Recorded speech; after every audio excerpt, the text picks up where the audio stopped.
बिटिआरनि रायजो राजाफोरनोहाय जौ जुवानि मेला होनानै लाइमोनफोरनि इयुनखौ दंस खालामग्रा दैदेनगिरिखौ नाङा, नाथाय बड'फा सुपार 50फोर बायदि मोनसे मोजां इनिशिएटिभ लानानै लाइमोनफोरनि इयुनखौ सेकिउर खालामग्रा जोंनो दैदेनगिरिखौसो नांगौ।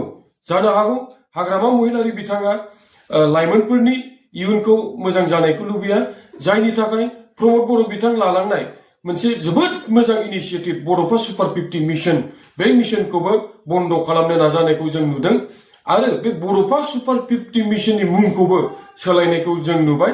बड'फा सुपार 50 मिशनखौ दायो फ्रि रेसिडेन्सियेल कचिं होननानै फोसावबाय। बेखौ जों नटिसखौहाय नुनो मोनदों। जोङो मैया आरो दाखालिफोर जोबोद मोजां मोजां खौरां नुदों जे बड'फा सुपार 50 मिशननिफ्राय एपिएससि आनजादखौ 6 फरायसाफोरा साक्सेस जाबाय, पास जाबाय। दा बिथांमोना सोरबा एसिएस आरो बायदि बायदि बिथांमोना साख्रि मोनबाय। बिनि अनगायैबो JEE मेन्स माने जिहेतु बड'फा सुपार 50 मिशना इन्जिनियारिं एसपाइरेन्ट्सनि थाखाय दङ, मेडिकेलनि थाखाय दं आरो सिभिल सार्भिस एसपाइरेन्ट्सफोरनि थाखाय दं। दा इन्जिनियारिंफोरनि थाखायबो 34 जननि गेजेराव 26 जना JEE खौहाय मेन्सखौहाय क्वालिफाइ बानायबाय।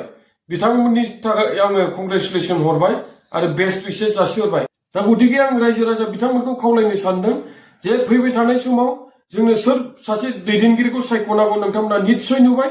जोंनो इयुन जोलैखौहाय, गथ'साफोरखौहाय आरो लाइमोनफोरनि इयुनखौहाय दानानै होग्राखौसो नांगौ, नाथाय दंस खालामग्राखौ नाङा। बेखिनिखौ बुंनानै आं दोनथ'नाय जाबाय। गोजोन्थों।